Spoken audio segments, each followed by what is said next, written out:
जय श्री खाटू श्याम।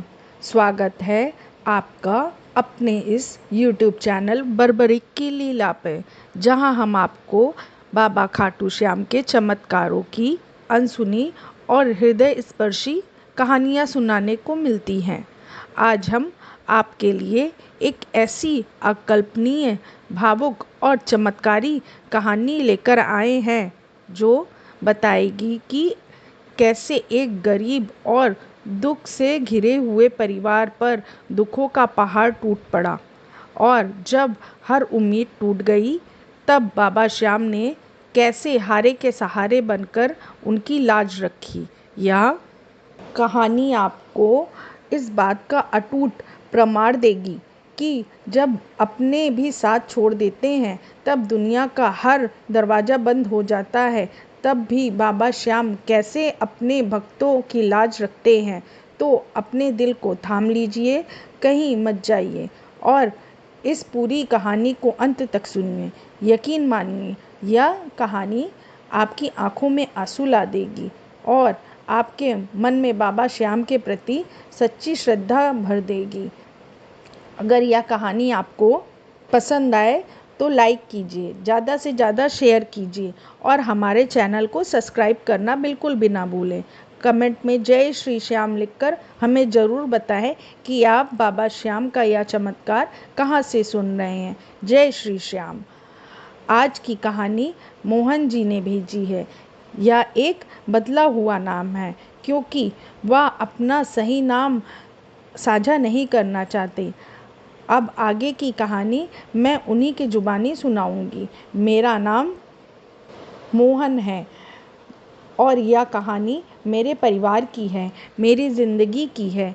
एक ऐसी ज़िंदगी जो गरीबी के अंधेरे में डूबी थी, जहाँ हर दिन बस इतना ही कमाया जाता था जो 2 वक्त की रोटी मिल जाए और अपने बच्चों को तन ढकने के लिए कपड़े आ जाए। अपना घर बनाने का सपना तो दूर की बात थी, क्योंकि इतना जमा पूंजी तो थी ही नहीं कभी कि सुकून से ज़िंदगी जीने का सोच भी सकूं। हम एक छोटे से गांव में रहते थे। मैं, मेरी पत्नी राधा और मेरे 2 बच्चे, बेटा आकाश और बेटी खुशी, यही हमारा संसार थे। हमारा गांव बहुत ही साधारण सा था, जहां ज़्यादातर लोग दिहाड़ी मजदूर पर काम किया करते थे, अपना गुजारा चलाते थे। मैं भी रोज़ सुबह सूरज निकलने से पहले उठ जाता था और किसी भी काम की तलाश में निकल पड़ता था। कभी खेतों में मजदूरी, कभी किसी की मकान की नींव खोदना या कभी शहर जाकर कोई छोटा मोटा काम करना। दिन भर की कड़ी मशक्कत के बाद जब शाम को कुछ पैसे लेकर घर लौटता था तो राधा के चेहरे पर एक राहत सी मुस्कान आ जाती थी। उन पैसों से हम अनाज, थोड़ी सब्जी और बच्चों के लिए कभी कभी कोई छोटी मोटी चीज़ें खरीद लेते थे। हमारी गरीबी ऐसी थी कि रिश्तेदार भी हमसे दूरी बनाए के रखते थे, मानो हमसे बात करने से ही उन्हें कोई छूत की बीमारी सी लग जाएगी। शादी ब्याह या किसी खुशी के मौके पर भी वे हमें बुलाने से बहुत ज़्यादा कतराते थे। मुझे आज भी याद है, एक बार मेरे चचेरे भाई की शादी थी।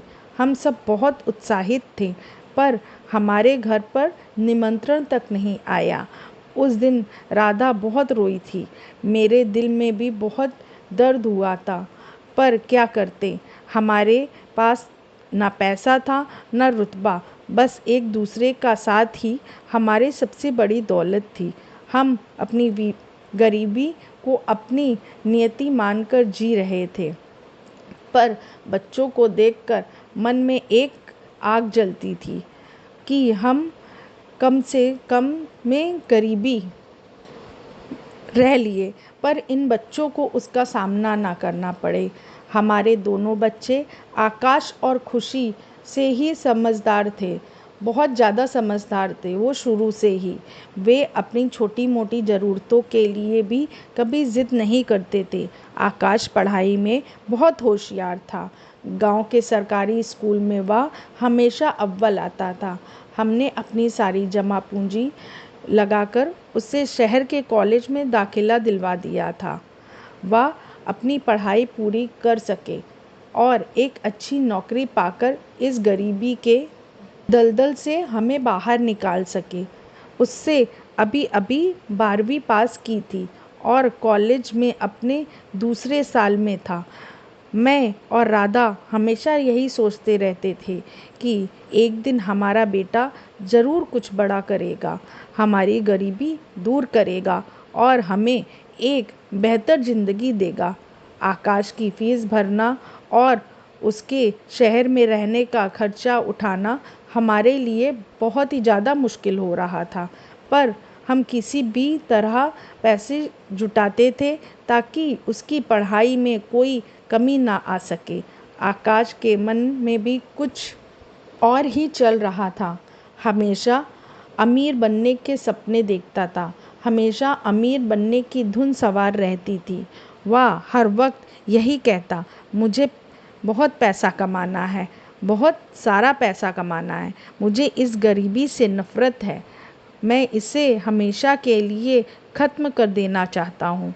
उसकी यह बात सुनकर कभी कभी मुझे चिंता होती रहती थी, पर फिर सोचता था कि शायद वह अपने और हमारे लिए ही कुछ अच्छा करना चाहता है।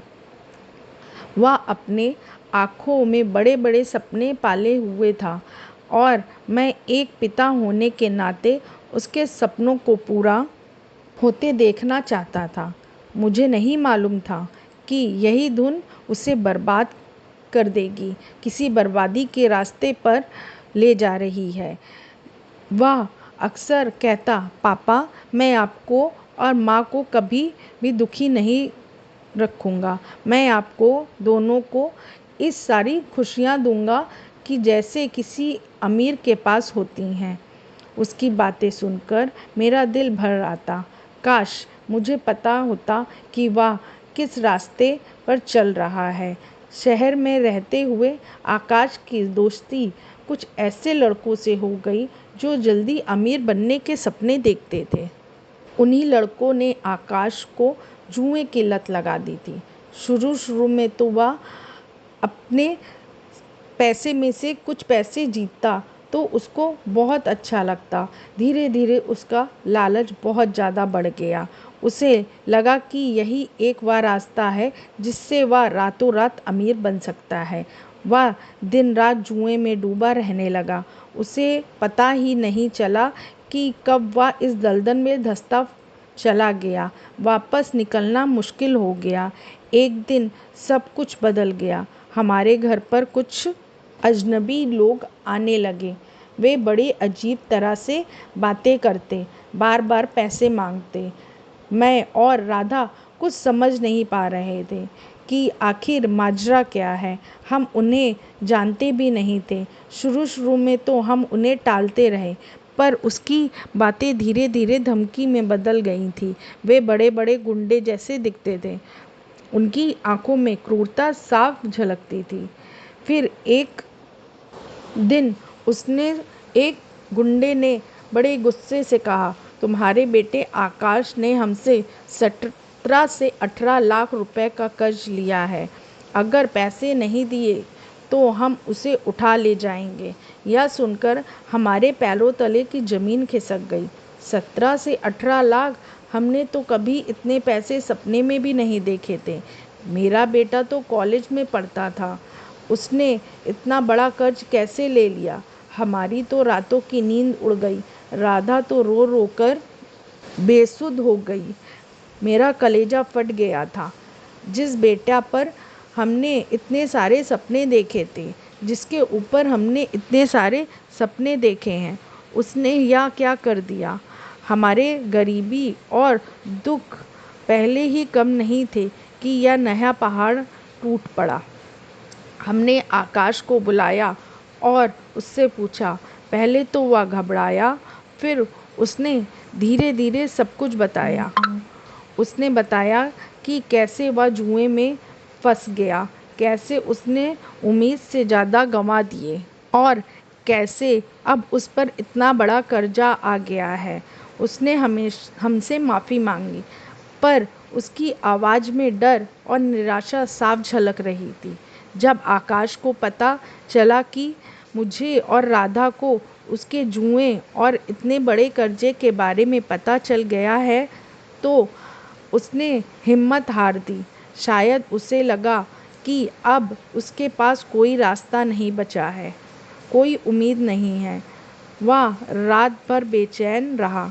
मैंने उसे सांत्वना देने की कोशिश की, पर मेरे शब्द शायद उसे सुकून नहीं दे पाए।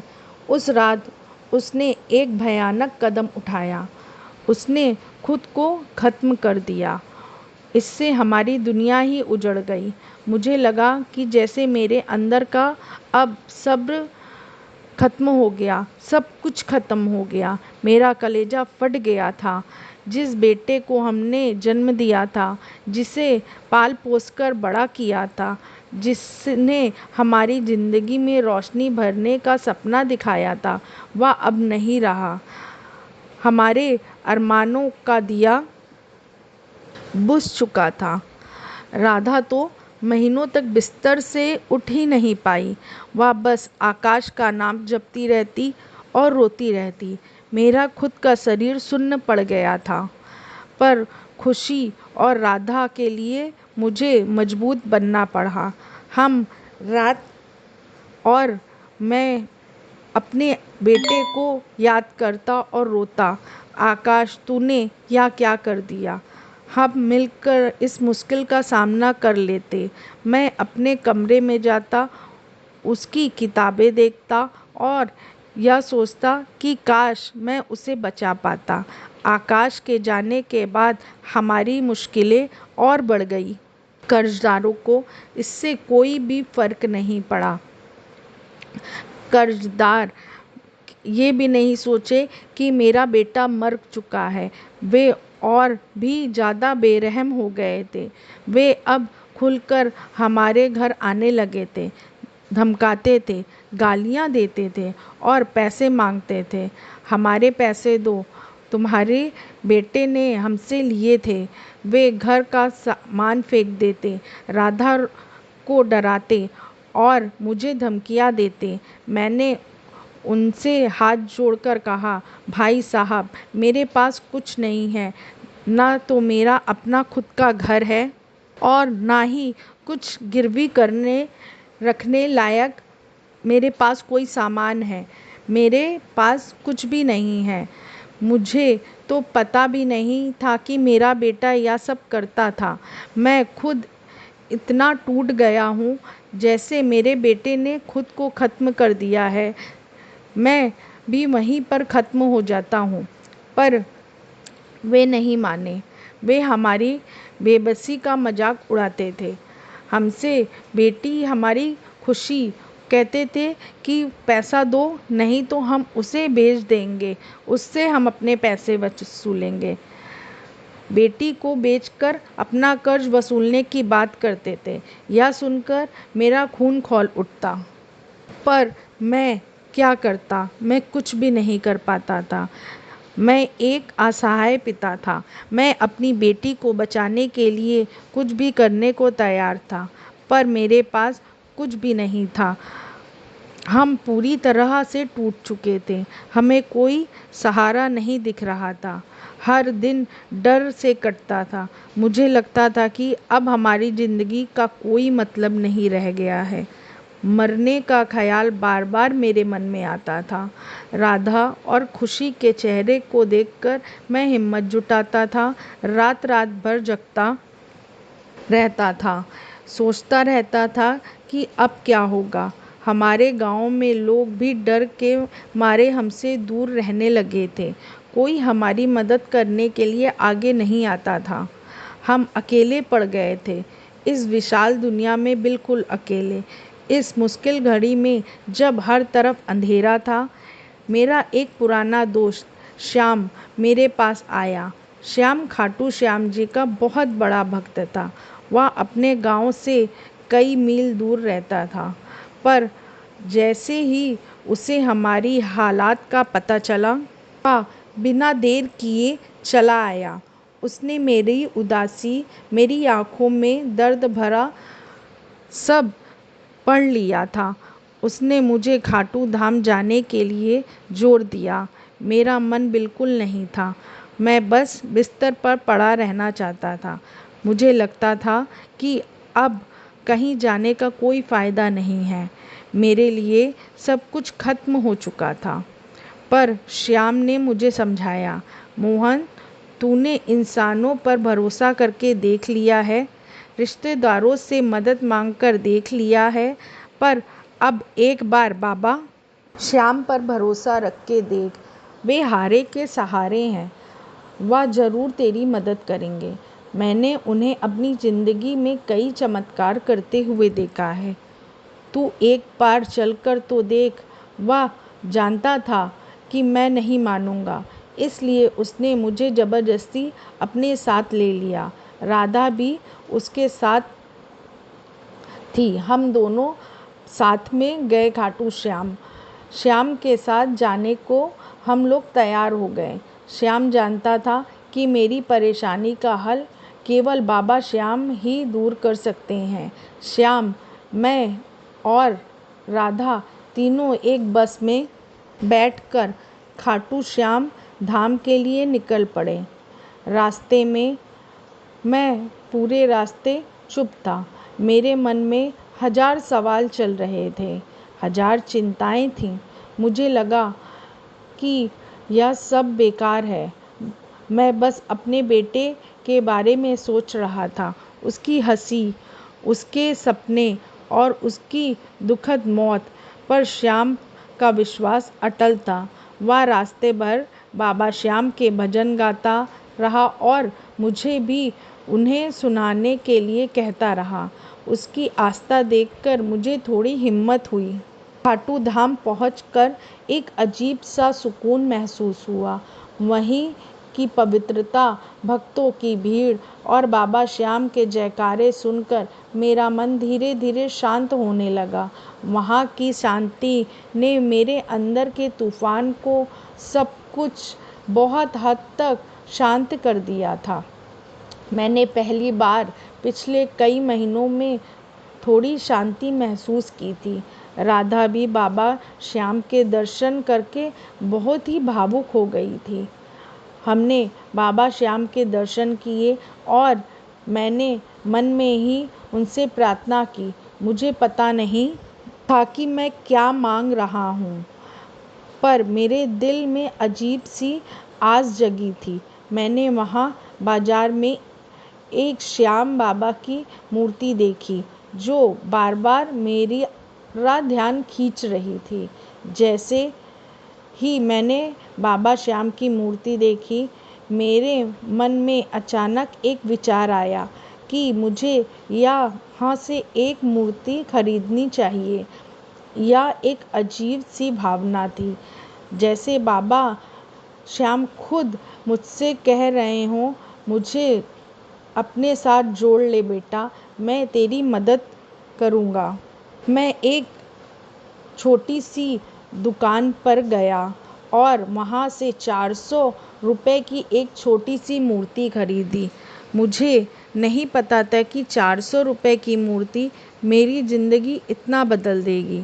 मुझे यह भी नहीं पता था कि आगे क्या होने वाला है। बस एक उम्मीद लेकर उस मूर्ति को अपने साथ ले आया था। श्याम ने मुझे मुस्कुराते हुए देखा और कहा, देखना मोहन, यह बाबा की लीला है। जैसे ही घर हम पहुँचे, मुझे एक अकल्पनीय उम्मीद मिली। यह काम मेरी उम्मीद से कहीं बेहतर था। मुझे एक फ़ोन आया जो शहर के लिए नौकरी की बात कर रहे थे। यह काम बहुत ही अद्भुत था और पैसे भी ठीक ठाक दे रहे थे। वहाँ पर शहर में एक चौकीदार की नौकरी की बात थी। तनख्वाह भी ठीक ठाक थी। छोटा सा कमरा भी मिल गया था। मैंने पूरी ईमानदारी और लगन से काम करना शुरू कर दिया। दिन रात एक कर दिया। हर पल मुझे आकाश की याद आती थी और मैं सोचता था कि मुझे अब अपने परिवार के लिए जीना है। बाबा श्याम ने मुझे एक उम्मीद दी थी। मैंने राधा और खुशी को भी शहर बुला लिया। शहर आकर राधा ने मेरा हाथ बटाना शुरू कर दिया। उसने मेरे साथ काम करने का फैसला किया। वह सोसाइटी के कुछ घरों में खाना बनाने का काम करने लगी। उसके हाथों में जादू सा था। जो भी उसके हाथ का खाना खाता उसकी तारीफ के करे बिना रह नहीं पाता था। उसकी दाल, सब्जी और रोटियां का कोई जवाब नहीं था। धीरे धीरे सोसाइटी के लोगों ने उसे टिफ़िन सर्विस शुरू करने के लिए जोर दिया। राधा ने कुछ घरों में टिफ़िन शुरू करने का काम भी शुरू कर दिया था और उसके हाथ का खाना इतना पसंद आया कि उसके खाने की धीरे धीरे मांग बढ़ने लगी। इसी दौरान राधा ने अपने घर में बने स्वादिष्ट अचार और पापड़ भी बनाने शुरू कर दिए। बचपन से ही उसे यह कला आती थी। पहले वह सोसाइटी के अंदर ही कुछ घरों में इन्हें बेचती थी, पर लोगों को यह इतने पसंद आए कि उन्हें बाहर से भी लोगों को बताना शुरू कर दिया। देखते ही देखते राधा ने सोसाइटी के गेट के बाहर एक छोटी सी दुकान लगा ली थी, जहां वह गर्मा गर्म खाना, टिफ़िन और अपने हाथ के बने अचार, पापड़ और चटनी बेचती थी। हमारा काम दिन प्रतिदिन तरक्की करने लगा। मैंने एक एक पैसे सोच समझकर खर्च किए। मैंने एक सूची बनाई कि मुझे कितना कर्ज चुकाना है और कैसे चुकाना है। हर महीने मैं अपनी और राधा की कमाई का ज़्यादातर हिस्सा कर्जदारों को देने लगा। शुरुआत में तो वे यकीन नहीं करते थे, पर जब मैंने नियमित रूप से बड़ी-बड़ी रकमें देना शुरू किया और उनके सामने हमारे बढ़ते हुए काम का सबूत था, तो उनका रवैया भी नरम पड़ने लगा। बाबा श्याम की असीम कृपा और हमारी अथक मेहनत मैंने कुछ ही सालों में 17 से 18 लाख का सारा कर्ज चुका दिया। कर्जदारों को भी यकीन नहीं हुआ कि यह सब इतनी जल्दी कैसे हो रहा है। एक गरीब आदमी ने इतना बड़ा कर्ज कैसे चुका दिया। उसकी धमकियां अब सम्मान में बदल गईं। कुछ ने तो हमसे धन्यवाद भी दिया और कहा कि मेरे बेटे को माफ़ करते हैं। इतना ही नहीं, कुछ सालों बाद हमने अपना खुद का एक छोटा सा प्यारा सा घर भी बनवा लिया। यह मेरा और राधा का सबसे बड़ा सपना था। हमने सारी बचत और सब कुछ मेहनत करके एक छोटी सी ज़मीन ले ली थी और उसी ज़मीन में एक घर भी बनवाया। घर के मंदिर में मैंने बाबा श्याम की वही वाली मूर्ति रखी। हर सुबह और शाम उस मूर्ति के सामने हाथ जोड़ते, बाबा को धन्यवाद करते।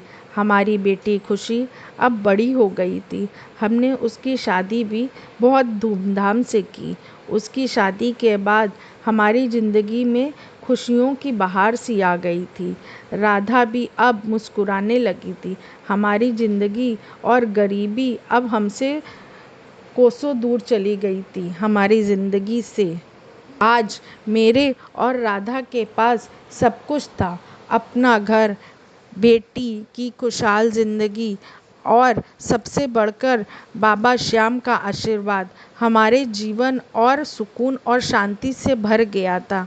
पर एक गम हमेशा मेरे दिल में रहता था। मेरा बेटा आकाश अब हमारे साथ नहीं रहा। मैं अक्सर राधा से कहता हूँ, काश मैं खाटू श्याम पहले चला जाता तो शायद मेरा आकाश आज मेरे साथ होता। अगर मुझे पता होता कि श्याम बाबा इतने दयालु हैं तो मैं मेरे बेटे को पहले ही उनके पास ले जाता। शायद वह भी इस जुए के दलदल से निकल पाता। यह दर्द हमेशा मेरे साथ रहेगा, पर बाबा श्याम ने हमें जीने की एक नई वजह दी है। आज मैं अपनी श्याम बाबा की मूर्ति देखता हूँ तो मेरी आंखें भर जाती हैं। मेरे पास सब कुछ है, बाबा श्याम ने मुझे सब कुछ दिया है, पर बेटे के जाने का दर्द कभी नहीं मिटता। फिर भी मैं श्याम बाबा का हमेशा ही आभारी रहूँगा। उन्होंने मेरे जैसे हारे हुए व्यक्ति को सहारा दिया है। जब दुनिया का हर दरवाज़ा बंद हो जाता है या कहाँ, तब श्याम बाबा अपनी शरण पर लेते हैं। यह कहानी हमें यह सिखाती है कि जीवन में चाहे कितनी भी मुश्किलें आ जाएं, हमें कभी हार नहीं माननी चाहिए।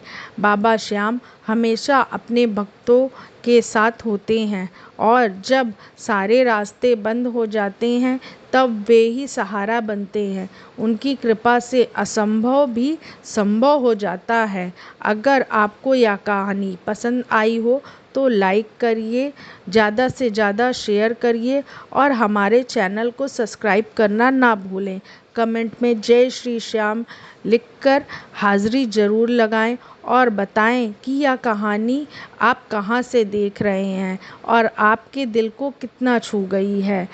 तो अगर आप भी अपनी कहानी शेयर करना चाहते हैं तो ईमेल आईडी का लिंक डिस्क्रिप्शन में है।